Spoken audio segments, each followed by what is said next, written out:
बहावन नगर दरियाई सतलुज में कई मुकामात पर बंद टूट गए। कई इलाकों में मुताबिक छोटे बंद टूटने से पानी फसलों में दाखिल हो चुका है।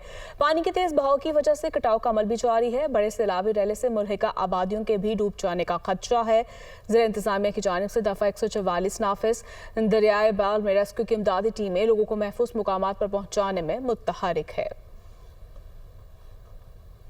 जफरवाल के नाला डेक में ऊंचे दर्जे का सैलाब दाखिल हो चुका है। महकमा आबपाशी के मुताबिक नाले में इस वक्त 22,000 क्यूसिक पानी का रेला गुजर रहा है, जबकि नाला डेक की गुंजाइश 30,000 क्यूसिक है। शदीद बारिशों के बाद पानी गांव लहड़ी कलां, दिवाली और आसपास के इलाकों में दाखिल हो चुका, जहां मुताबिक खेत आब आ चुके हैं। रेस्क्यू 1112 की जानिब से किसी भी हंगामी सूरत हाल से निपटने के लिए 4 फ्लड रिलीफ कैंप्स कायम किए गए हैं। कैंप्स नाला डेक, सकरोट, लहरी, दिवाली और किंगरा के मुकाम पर कायम किए गए। जिला इंतजामिया ने नाला डेक के करीब बसने वाले देहात के लिए फ्लड वार्निंग जारी कर दी, जबकि रेस्क्यू और इंतजामिया मुकम्मल अलर्ट है। जबकि कुंदिया के मकाम पर चश्मा बैराज में दरमियाने दर्जे के सैलाब की सूरत हाल बरकरार।